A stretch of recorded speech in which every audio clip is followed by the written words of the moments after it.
Hello, hello. Hi there. Hi, welcome, welcome. Thank you for showing up for our EMEA Leaders Chat on Do Nothing. We're starting to get some folks. I see a lot of familiar faces, which is really exciting. Thank you for coming back. Hi again, Lottie. Hi, Victoria.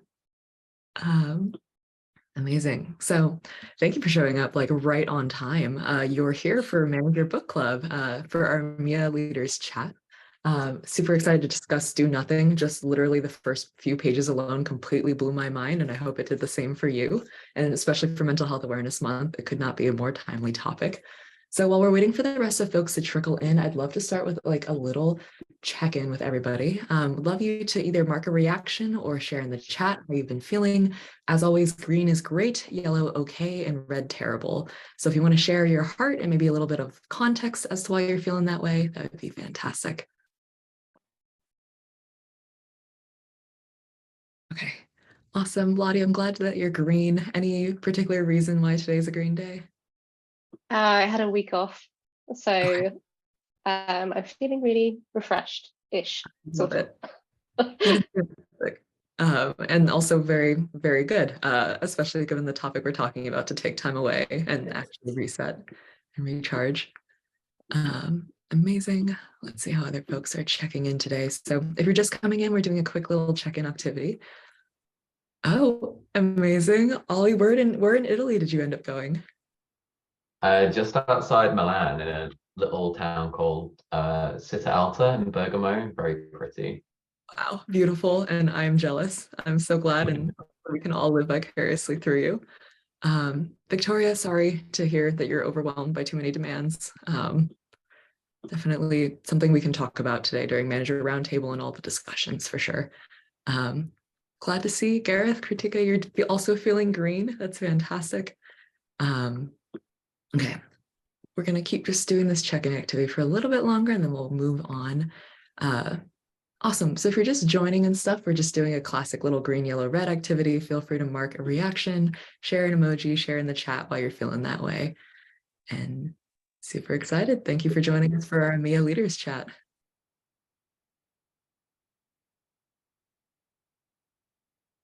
Seeing some new faces as well, which makes me really excited. Welcome to your first Manager Book Club session.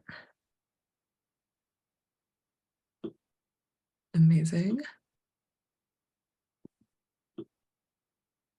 So yeah, if you haven't already, would love to know how you're feeling today.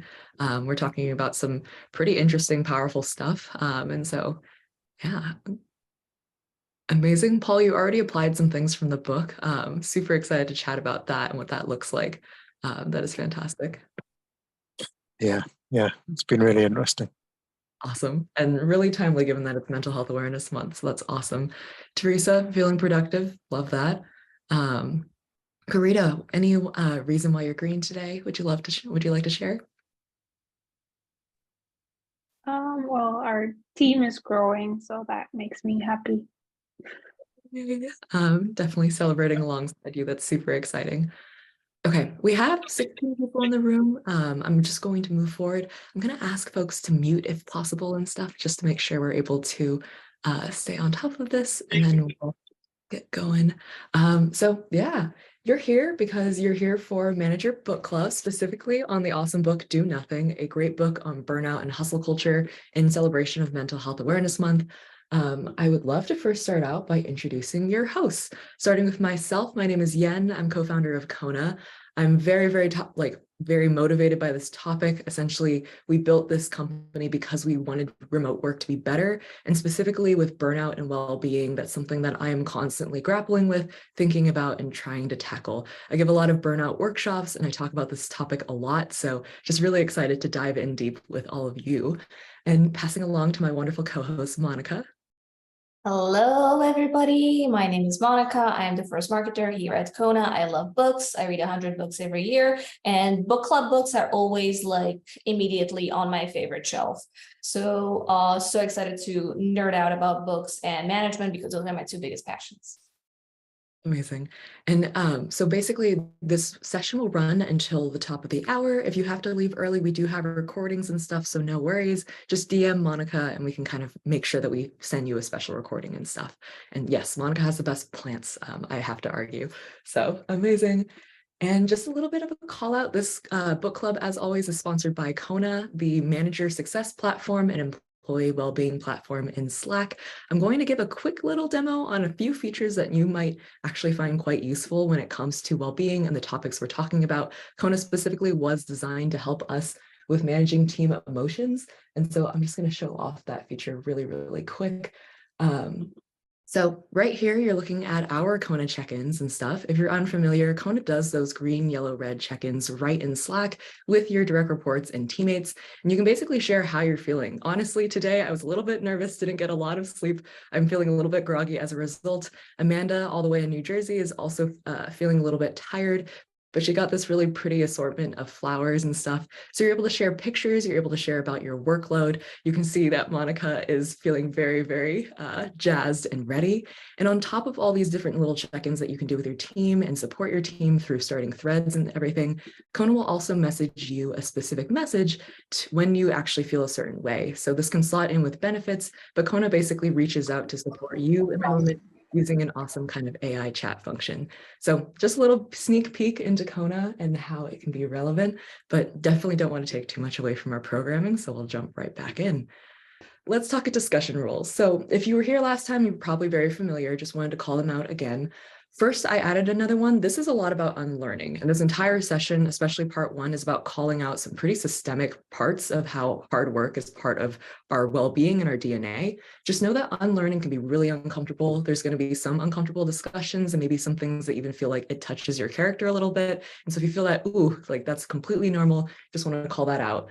Embrace the suck, keep an open mind, and also please assume positive intent. As other folks share their experiences and stuff, we want to make sure we make space for all of it. So please acknowledge, validate, and create space for diverse perspectives. And as a last kind of housekeeping thing, raise your hand if you're intending to speak. We'll go based off of the hand cue and whoever kind of flashes up first. So if we're all good on that and we're ready to move forward, then let's dive into today's programming. So we have a pretty stacked kind of agenda for you today. You just saw the intro. We're going to go with part one review where we talk about the major ideas. Obviously, there were 9 chapters, so we won't do a section per chapter this time, but we'll be talking about the key definitions and things called out in part one as Celeste Headlee discusses the problems that lead us to basically being capable of doing nothing. Then we'll go into a limiting beliefs workshop, a little bit different than last time's radical candor session, but I think equally as impactful. We're going to be talking about the limiting beliefs that hold us back and kind of warp our ideas and concepts in this book. Then, as always, we have a manager roundtable. You're able to bring whatever problems, concerns, maybe ideas from the book that you wanted to chat about with other managers, and we'll leave time for open discussion. And finally, we leave you with some resources and perks. So we're on time. I'm happy to. So yeah, wow, let's dive right in. So part one review, if you read the book, awesome. If you didn't, don't sweat it. We don't shame people for not reading because we all know we have very crazy schedules going on here. I include some quotes, so bear with me. But part one basically talks about this from the introduction. We work feverishly to make ourselves happy. So why are we so miserable? Why do we measure our time in terms of efficiency instead of meaning? Why can't we just take a break? If you're like me, I've definitely asked these questions all the time. Why can't I relax? What's wrong with me? And so this book tends to try to answer those questions. And the first thing it talks about is this thing called the cult of efficiency. This is the first line of the book. We answer work emails on a Sunday night. Does anybody relate to that, having answered emails on a Sunday night? Okay, I see some hands. Also, I see your baby. I just looked over. Adrian, thank you for bringing your kid. That is beautiful. We are members of the cult of efficiency. We are killing ourselves with productivity. So this is kind of talking about the cult of efficiency. And it's defined as a group whose members believe fervently in the virtue of constant activity and finding the most efficient way to accomplish just about anything and everything. They're busy all the time and they take it on faith that all their effort is saving time and making their lives better. As a self-identified person of this cult and stuff, it is a really hard idea and belief system to break. So the first question I have for you, the cult of efficiency relies on a belief that following a rigorous schedule of activities will improve your life. In what ways do we reinforce that as a society? And what are the consequences of this belief? We have time for 2 or 3 hands. So yeah, would love to hear your thoughts. Let me just make sure I have my participants list up. Okay, so I'm gonna still wait on hands and stuff, and excited to hear what you think.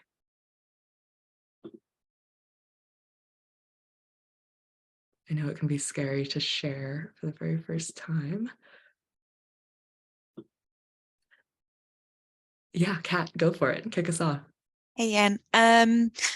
I think just like off the top of mind, one thing that I've noticed, especially on social media, is like hustle culture is a big thing. Like it's an asset, or it's like you're a good person or a better person, or if you like subscribe to hustle culture. Yeah. Absolutely. I definitely have seen that play out on LinkedIn and just overall the ways that we talk about busyness. It's always, oh, I'm so busy. And it's kind of like, oh, that person must be important. They must be somebody with stuff to do. Yeah, Victoria, please.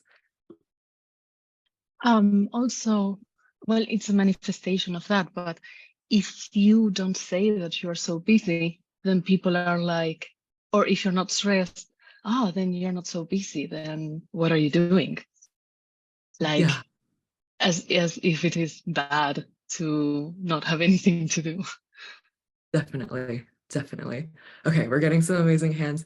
I'm gonna have to hold off on Kyle and Teresa. I might have to move you on to the next question. Kritika, let's go with you first, and then yes. Hi. So basically, I think the way we view recreational activities is also, it also, sort of binds into this idea of guilting people into feeling like they shouldn't take time out for things that are not productive in that sense. And I feel like the worst sufferers of this ideology are people who are caregivers, who have, very tangible responsibilities, and then they end up feeling like they have to always be doing that serious thing, that productive thing. And I feel like that's so detrimental to their overall well-being. And of course leads to burnout. I can tell from personal experience that I've been burnt out before, because while caregiving, I was made to feel like I can't take a break. And that just really, messes up with how you view your worth. Yeah, absolutely. And I love the idea that you bring up recreational activities. The fact that we try to turn our hobbies into side hustles for us to make money with is another kind of call out here. So amazing stuff. And let's move on to the next thing. In this book, it's a huge history lesson on just labor practices and what actually was always part of human nature. And I want to call out, it wasn't always like this. Certainly, we were mostly better off than the average European peasant in the 1600s, I would hope so, but we do in general work longer hours. That's an indisputable fact.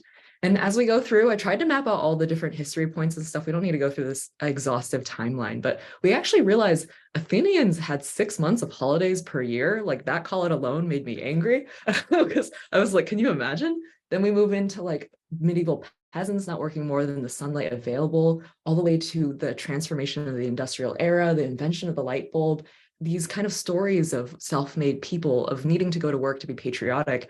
And finally, the productivity boom that we've seen more recently. The self-help industry is estimated over $13 billion right now, if you can believe it. So you can just kind of see how this tracks. And it brings up this really interesting question. Was it always like this? Does it have to be like this? So another question for you. For the last 300,000 years, Homo sapiens did not work 40 hours a week or more than 300 days a year. Our working habits drastically changed from the industrial age. So anybody who read stuff, did this research surprise you? And is constant work actually a fundamental human concept and need? We got Teresa fast up with a hand. Go ahead, Teresa. I grabbed the opportunity quickly. Yeah, no, it did surprise me. I've recently suffered a burnout, and it's that book has changed my life already. So, thanks for really bringing that book up. It did surprise me, that people have taken that time off, how the light bulb and then the constant innovation, which is so great, but also definitely contributed to us working ourselves to death, basically. So yeah, so yes, that's a surprise. Is constant work actually a fundamental human concept? I think it's become that. I talked to my husband. He goes, "Oh no, I don't agree with you. Don't talk about laziness. I'm talking about idleness."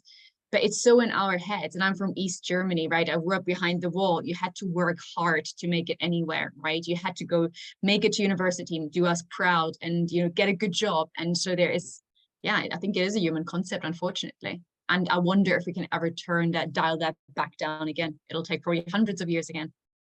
So true. I think the first step, though, of course, is acknowledging it. And I'm just so that we're chatting about this very openly and Yes. all professionals in different really important orgs. Gareth, I see you. I'd love to hear what you got to say. So I just thought it was incredibly interesting where the background of to this culture. It was a surprise to me. And I think taking some of the culture we have just now and putting it back 100 years or 200 years, when you see that actually it wasn't all this way, was really interesting. And one of the lines that stuck with me was Keynesian economics, which spoke about in 1930, if we continue to get the productivity gains that we have experienced and also have compound interest, that by 2030, the average American would only have to work 14 hours and would have double the output. Wow. And for me, that was really challenging because I think it shows how culture has changed, that it's just sucking up wealth to such a small amount of people, and we're all in the cult. You know, it's so much, it's so huge that actually, until someone points that out, I had never thought about it before. You see the graphs of economic inequality between, but this was the reason why, right? Because we're doing more work, we're much more productive, we're not getting the benefit of it. And yeah, that was a eureka moment for me that literally I had to read it about 3 times and go and Google it because I was like, no, surely that's made up. But it's not. And yeah, I think that's an aha moment for me. I think someone put that on, that it was like, something needs to change here. Yeah, not to use this pun lightly, it was a light bulb moment for me. And knowing the effect of the light bulb and its effect on like labor is just like a huge, you're definitely not the only one mind blown here. And also, I just really love the call outs of like cultural context. We've literally tied this into the fabric of how we operate. As a Chinese American, I kind of see hard work as part of what makes me Chinese American. And to kind of like suss that out and realize this is actually a very new, recent concept in our human history is a huge kind of, mind blowing. We'll move on to the next one. Polluted time and work-life balance. We obviously know what work-life balance is and stuff, but I was actually not introduced to polluted time as a concept. One of the most common adjectives used to describe the modern rockstar CEO is workaholic. It's usually intended as a compliment or sign of respect. The empty desk beside you might belong to a coworker who apparently doesn't take the job as seriously. And although I've never had the bravery to actually say this out loud, I think I've definitely thought it.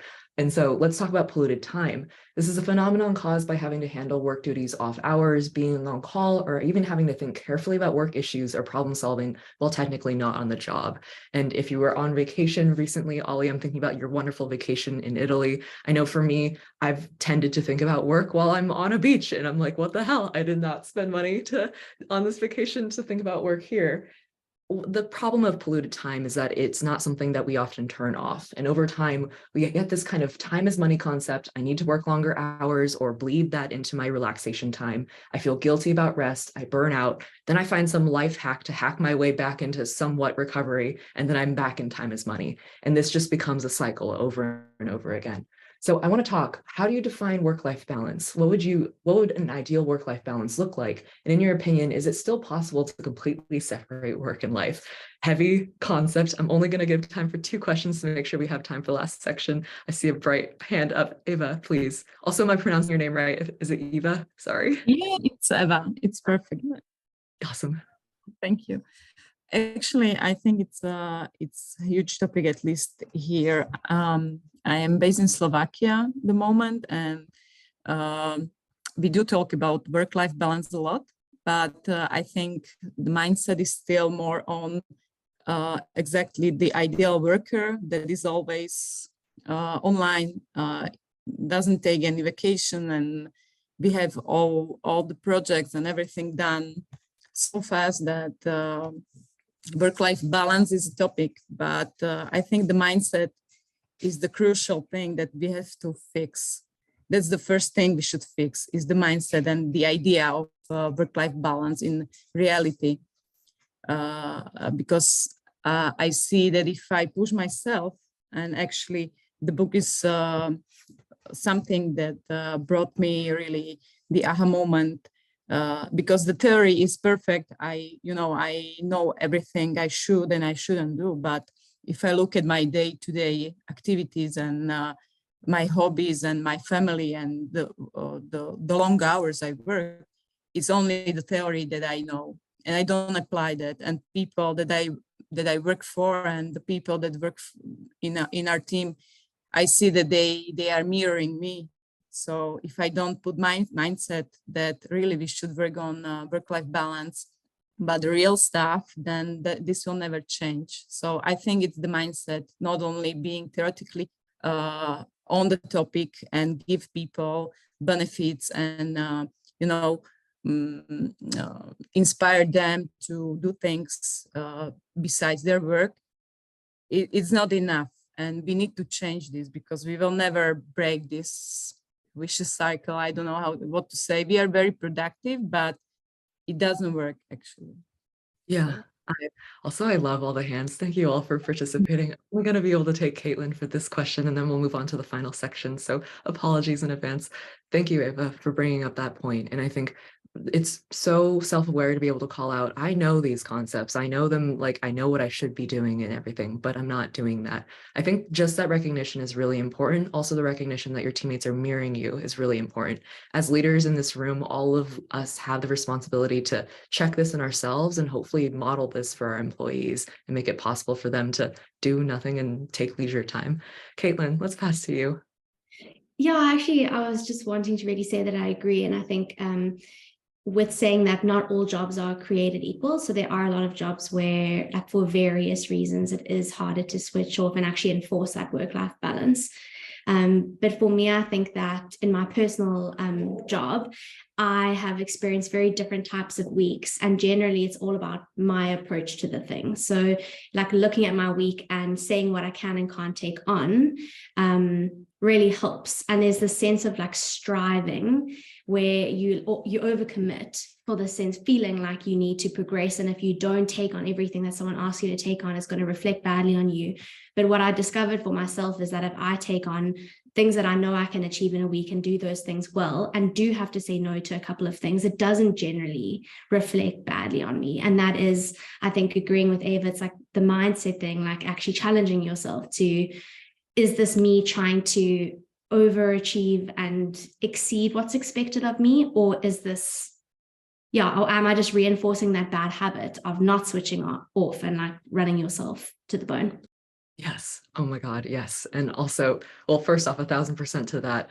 The idea that I can say no to things and that actually allows me more space for work-life balance is such like, my brain gets wrapped around that. We'll do our last section. Want to make sure there's plenty of time for that workshop there. So the joy of idleness. Idleness in this view is not inactivity. Idleness is really time in which one is not actively pursuing a profitable goal. It means you are at leisure. There is a considerable scientific research demonstrating that idleness is good for you. And so idleness is actually critical. I was writing down all the benefits that she was recording from her research, including driven innovation, protecting your health, making you more productive, which is kind of ironic, healing and recovery, increased creativity. And so I just, as a final question, what did idleness mean to you before reading this book? And what does it mean to you now? And what do you think you can do to embrace more idleness in your day? I'm only going to be able to take 2 hands. Please show your answers in the comments too. I don't want to chop off anybody's ideas, but idleness, what do you think about that?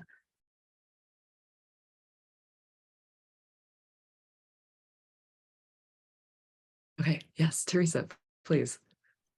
Idleness, interesting enough, I was working in tech and customer support, and or I was supporting that team. And idleness for me was when our Asians weren't doing anything.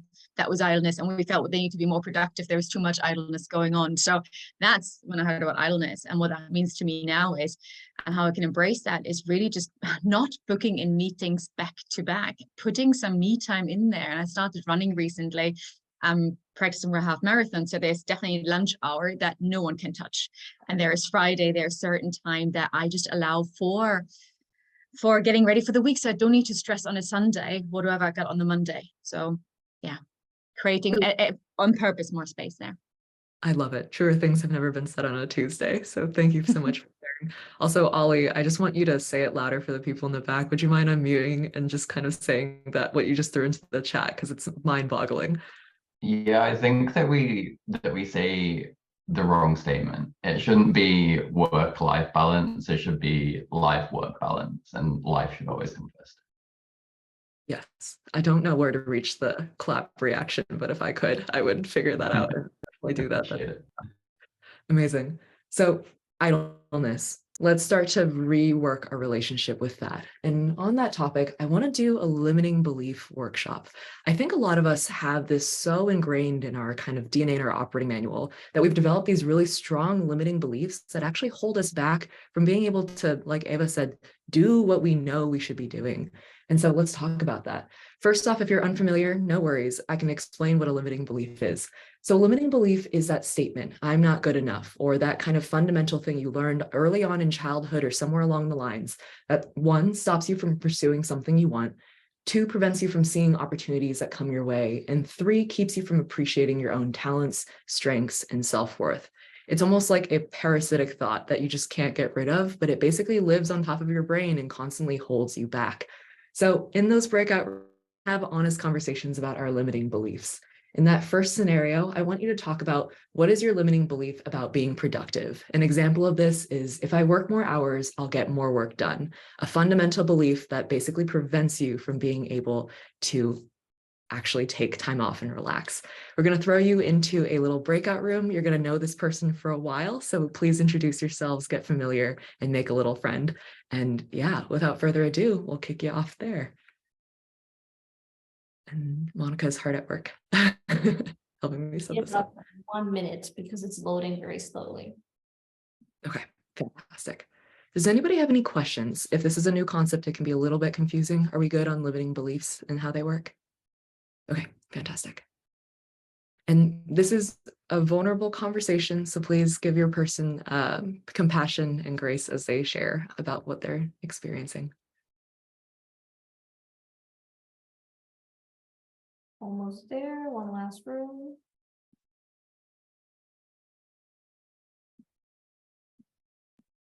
Okay, you will get a 1 minute warning before the room closes. Yeah, it will give you about 5 minutes, by the way. So just kind of anticipate before you get caught up. Okay, bye. Best of luck.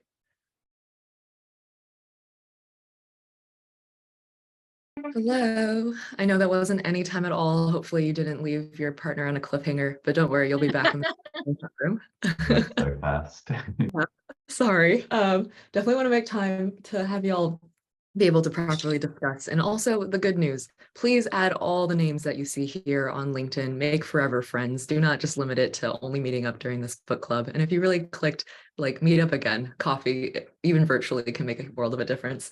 So nobody, by the way, is obligated to share. I know this is a very personal topic, so even though it says share and reflect, you do not have to. However, if there are any people here that want to share their limiting beliefs, where it might have come from and how it holds you back, I definitely want to make space for folks that feel comfortable sharing. So limiting belief about productivity. Anybody want to share? Yeah, let's go. Yeah, Kritika, go ahead. So the limiting belief I was talking about was how, as a manager, we end up doing a lot of stuff that's not on our to-do list. And just because it's not a tangible output of our work, I end up feeling like I didn't get a lot done, or it wasn't a productive day because I was firefighting all day, and that might still be work. That is still work. And Adrian and I were talking about how it's still work when we are making other people's lives easier. And it's still work if our team gets something done. But I think we, exactly, what did I ship today? What did I put out? What was the output of my work, right? So we like seeing that tangible output, but I think we also sort of reach this conclusion that as long as our team is performing, and as long as someone's life was made easier because of what we were doing or because of our presence, I think that's still a contribution we were making, even if it wasn't the kind of tangible contribution we normally are used to. Yeah, that's me. Yeah, I love it. You got a lot of nods in the head first, or nods in the chat over here. So just like know that I feel like there's a lot of resonance to what you're saying. And all of you managers here got here because you worked incredibly hard through the early parts of your career and often had to produce a lot of work. And now as managers, you're not required to produce per se, you're required to make people's lives easier. And I think reassociating jobs with meaning instead of time put in is just so important. So thank you so much for bringing that up. Gareth, let's hear from you. So I guess one of the things that I probably wouldn't have spoke about a few years ago, but I'm happy to talk about now, is I took an unusual route to get to my role. I didn't go to university, and I felt that I really had to work hard to make it through the ranks. And that left me with a huge amount of imposter syndrome. And one of the things is I had to outwork people because I had a innate fear that I wasn't smart enough, and if I didn't work hard enough, then people would find me out. And I've been working hard to wrestle with that imposter syndrome, but I think this struck a chord with me in terms of just kind of that it's a negative, that limiting belief, that negative voice in my head that's challenging me, and I'd like to, and I'm sharing that. It's quite an uncomfortable thing to share, but I'm sharing because I know I'm not alone. Like, I know I'm not alone in that. And I guess it's just being okay with, none of us are perfect. We all have our limitations, and we're probably much better than we give ourselves credit for. Thank you so much for your vulnerability and for sharing, Gareth. And as you can see in the chat, a lot of people, myself included, relate to your story. The feeling that you're not smart enough or that you're the stupidest person in the room, they're all lies that we tell ourselves, but they still really stick with us and they don't really go away once they stick there. So thank you. Thank you for sharing. I'm going to go to the next limiting belief so you guys have time to chat with your little friends. I next want to ask, what's your limiting belief about leisure or idleness? And particularly, example of this is when I relax, I'm being lazy and procrastinating on important tasks. When we're able to decouple this, we might find ourselves actually able to take a break, which I think is the most important thing from this. So we'll throw you back in those breakout rooms. Please chat about this. We'll give you another 3 or probably 4 or 5 minutes. So best of luck. Hello again. Okay, we had some technical difficulties in one room. Gareth, thank you for being patient with us. Okay, fantastic. So would love to get more folks to share if you're comfortable. Also, I forgot the other half of this exercise. Sorry, this is the first time we're doing this, but I would love it if folks could also reframe their negative kind of limiting belief. So if you could reframe it into the opposite effect to have a positive effect on yourself, how would you reframe it? We'll take some raised hands. And yeah, what were your limiting beliefs around leisure and idleness? Yes, Eva. Yeah, actually, I was, now that we were talking with Kat, I realized that as I read and Celeste wrote in the book, that the time, if you consider your time as a commodity or you take it as commodity, then you will always either want to save the time or spend the time or waste the time. And that's actually exactly what I do with framing my week or my day or even my leisure time. And I do plan my leisure time. I do have workout sessions or my family sessions, but everything I plan as a commodity. So, and actually I'm not sure how to reframe it, because I don't know how shall I look at it to have it more like, really, I don't need to do anything and I'm okay with it. Because even this leisure time is something that I put in those 3 elements, like something that has to bring value to my life, So definitely. The reframe for this one is tough. I would almost approach it as maybe a question. So what if time wasn't a commodity? What if it wasn't limited? How would you use your time if you had more of it? But thank you so much for sharing. Passing to Adrian, please. Hello. I think the limiting belief that I run into, and I suspect a lot of other people, is like I do not have an identity outside of my work. If I'm idle, I am not like, I am lacking an identity. If not work, then what? And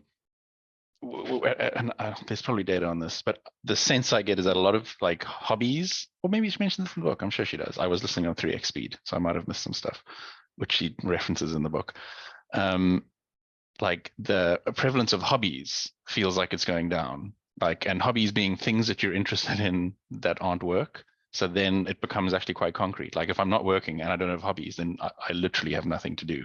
So you start like reinforcing that belief internally as well. I suppose the reframe might be like, if I do not have an identity outside of work, that is an opportunity to pick up a hobby. Maybe I need to find something that I can do that isn't part of the capitalist hamster wheel.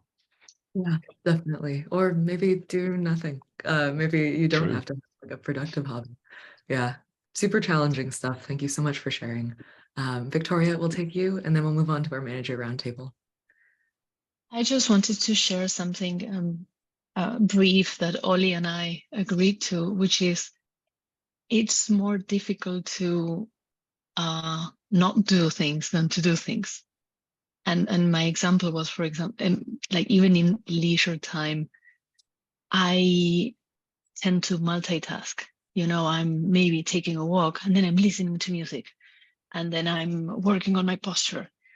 Like it sounds silly, but the brain is like, okay, what are we doing now? Like, and the limiting belief is that I'm good at multitasking and I'm actually not. I think I am, but I'm not. So yeah, but I don't know how to reframe that yet. But I'm trying to do less at the same time, at least. I love that. Does anybody have a reframe for Victoria on how you'd reframe I am good at multitasking? Sorry, I didn't put my hand up yet, but I had a conversation with my manager about this today, where she was telling me to do less and like focus in on certain things. And I think the cool thing is like, okay, well, I'm going to focus in on walking and get really good at walking. Like that's the way you could reframe it. Like instead of getting good at 3 things at the same time, reframe it as I'm going to get really good at this one thing. Yeah, I love that. Also, the idea that like, man, what a call out. I shower and listen to music. What if I just did one of those things, and how would I actually enjoy that more if I was actually present?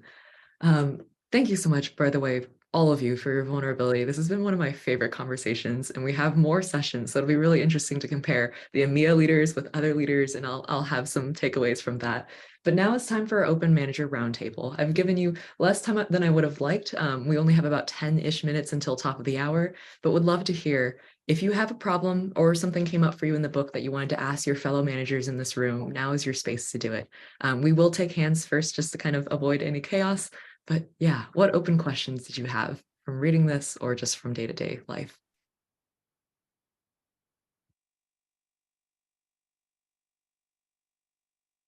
Yes, Teresa.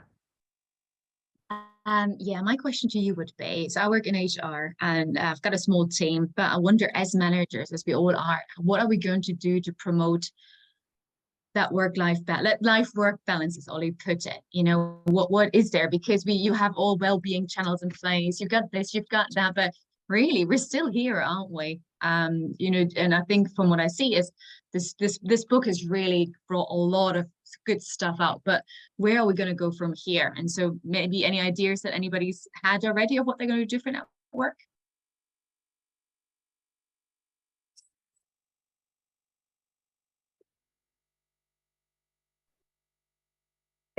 Sorry, I'm not putting my hand up. It's not a one size fits all strategy, but I found with members of my team who tend to like overwork, I set like quite hard boundaries with them in terms of what time they're allowed to log on or log off in the morning, so that they at least physically are disconnecting. So if I notice that they've worked really late into the evening, like I see them posting things on Slack or like completing tasks after hours or really early in the morning, then I make it a subject in a one-on-one, and we physically like create time boundaries. And then, yeah, I hold them accountable to that. but it's for a particular kind of person. It doesn't work for everyone. All right, Caitlin, I think I accidentally poked you to unmute. You don't have to unmute. Kyle, I see your hand up. Feel free. So one of the things that it is that we've started to do, we have these no meeting days, and on these no meeting days, we have what's called just a team identity session, where we chat through certain sets of agreements. And I think where this is, I think, a little bit more different from CAT is that I guess it's different when you're giving when you're setting a boundary versus when it is that you're coming up with an agreement as a team, if you will. And so I don't want to say that there's adherence, but I think people kind of feel a little bit more pressured into valuing that time as well, because everybody else is doing it. And it's not just one person kind of telling them what to do. I love that. I'm just going to write that idea down. That is gold. Thank you for sharing, Kyle. Adrian, I see your hand. Go for it. So firstly, agree with everything that's been said so far. Big true. A subtle one that I was surprised at how non-obvious it was to me, because yeah, you can like set boundaries with people, like you see them like on Slack after 7, you bring it up, he's like, bro, you're working way too late, what's up with that? That's so messed up, don't do that.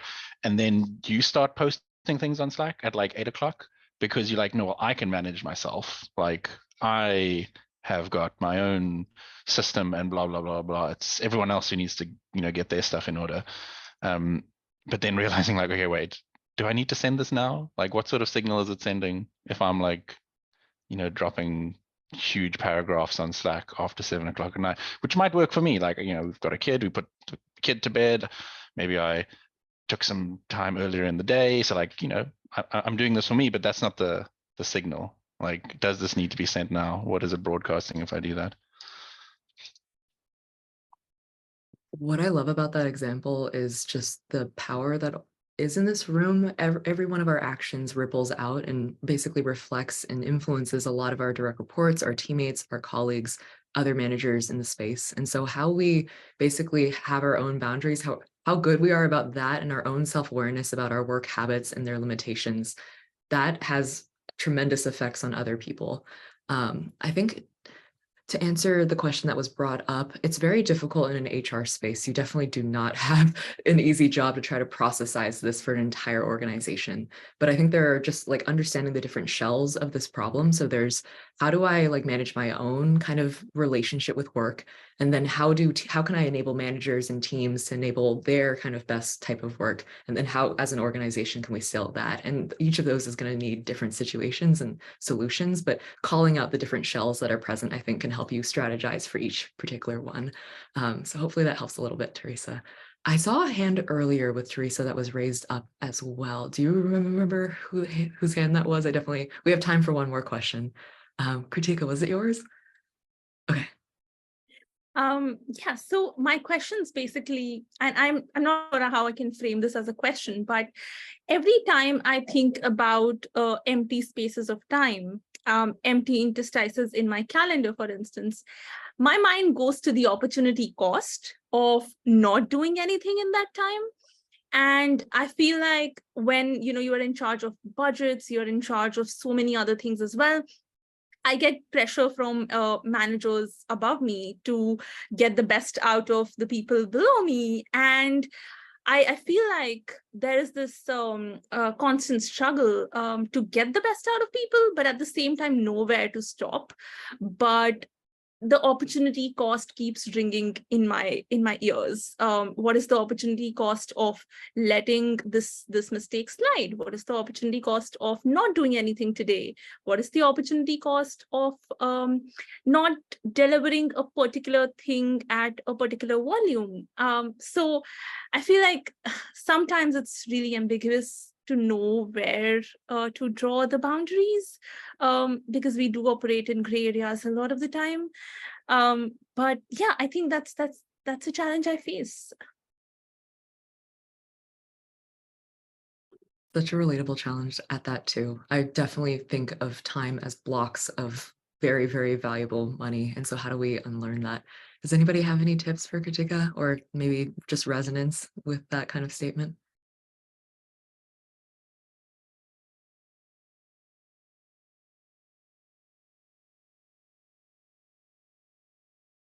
I have no advice, but I am there with you.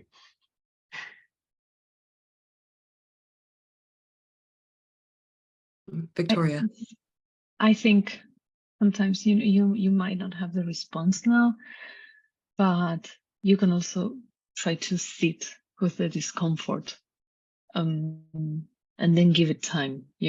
Maybe that's also part of the vicious cycle of being productive. So you have an issue, you realize now that you have an issue, and you want to come up with a solution immediately, and it might take time. So we might as well learn to be uncomfortable with not knowing yet.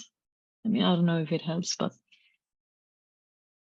yeah, I think taking that 2 seconds to pause with that feeling and just be like, that is an empty block in my calendar. I'm just going to look at that for a second and not do anything about that. I think that space right there is just how we start to improve and eliminate some of those limiting beliefs. Kat, you have your hand. Yeah. It's not, again, a total solution, but something that's helped me is setting very clear goals, or like OKRs, like what is the key result I'm trying to achieve? And then if I have time, I'm very conscious of like scope creep. Is the thing that like the opportunity in my mind, is it actually what I need to achieve in the next like timeline, or is it something that I'm trying to do on top of what I've set out to achieve? And that I've found really helpful. Like instead of just trying to like do all the things and make it extra shiny, it's like rather focus on what I set out to do. And then if I've done what I needed to do, then I don't need to do anything right now. Powerful. Amazing. Eva, is that a hand or no, just a wave? Okay, cool. Just wanted to check. Yay, awesome. I do want to, with the last 2 minutes, just to make sure we have time, I wanted to call out that you have free resources as part of this book club. If you haven't found it already, please check out our book club hub. You can also throw any sort of deals. If somehow your company has this great kind of affiliate link or something, drop that there, give it to your fellow members. The directory is there, so all the LinkedIns are linked right there. Go through and just like add everybody from this group. You can basically filter it by the EMEA group so you can know who was invited to this space. We have remote manager reports and everything. We'll throw it into like if you're interested in this topic, we have a lot of resources for you. And you can also check out Kona. You can do workshops with me. We got a lot of stuff for you in this section. All in all, thank you so much for coming with your full self, for bringing up such amazing discussions. This kind of became a manager therapy session, and I'm here for it. So I really, really love it. If you were kind of frustrated that this wasn't super solutions oriented, please come to part 2. Part 1 of this book was really addressing the problem. And I think we got that checked off. So now we're going to address the solution in part 2. It'll be next week, and we'll be able to meet Celeste Headlee. Super exciting stuff. I know y'all probably have some meetings. Please find time to do something leisureful and not productive today, and I will see you next week. So thank you, thank you, thank you. Thank you. You are all amazing. Have a great one. Thank you. Bye-bye. Bye. Have an awesome day. Have a good one. Bye. Take care. Bye-bye.